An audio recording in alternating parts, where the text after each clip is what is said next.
All right, so now we're going to look at Flying Cowgirl, which we would use if the baby is high up in the inlet. How do we know where the baby is? You guys are going to have this down by the end of this class. If the baby is high, we're going to notice the tucking, and we're also going to feel any kind of discomfort, kind of like you had on a belly band, pregnancy band. Hips, belly, low back. If you feel the pain in those places, you can guess that the baby's fairly high. And you may have seen this before, the Flying Cowgirl, but we're going to do it body ready birth style instead of everybody else style. So what we're going to do here is we're going to do this side lying, which was one of our base positions. And if you're laying on your side and you've got hip extension, which is, see if you can see it from the side, hip extension, what that's going to do is pull these tissues down and start to open up the pelvic inlet. And then not only are you going to have hip extension, but the birther is going to tuck.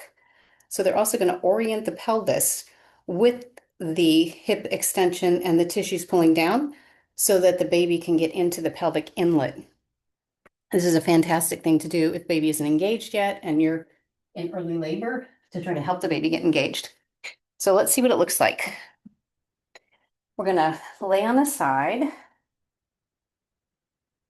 Great. And we're going to make sure that your knees are behind your hips and bent. And then I'm going to put my peanut ball. Make sure you get the properly sized peanut ball. This is a little bit small for this birther, but it's the only one we have on hand. You can also use pillows. We're going to put this between the knees so that you got a little bit of external rotation, which is opening up the inlet again, right? And now, in traditional Flying Cowgirls, you will see people arching like they're being a little bow. But in this one, we're going to have the knees behind the hips and tuck the hip.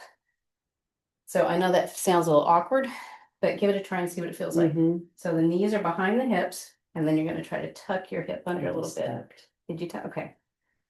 So we're tucking with your nose coming up towards your pelvic or your pubic bone, whatever that thing is. My hamstrings are incredibly tight. Okay. So it's Yes, something I for us to can work on while we're prepping Yes. for birth, right? So you bring your pubic bone up to your nose as much as possible, and it gives the baby a little bit more room to get in here. So we're going to do that through a contraction or two or three, probably about three, and then we're going to roll over and do it on the other side so that we give it a shot on both sides. Let's see if there's anything else. I want to make sure that I, as your partner, am supporting you and making sure that you are keeping in good alignment and that I'm saying you are rocking it. You're doing such a good job and just being supportive and helping keep the energy and the flow really good in this room because your brain and your emotional state is one of the most important parts of this birth. The end.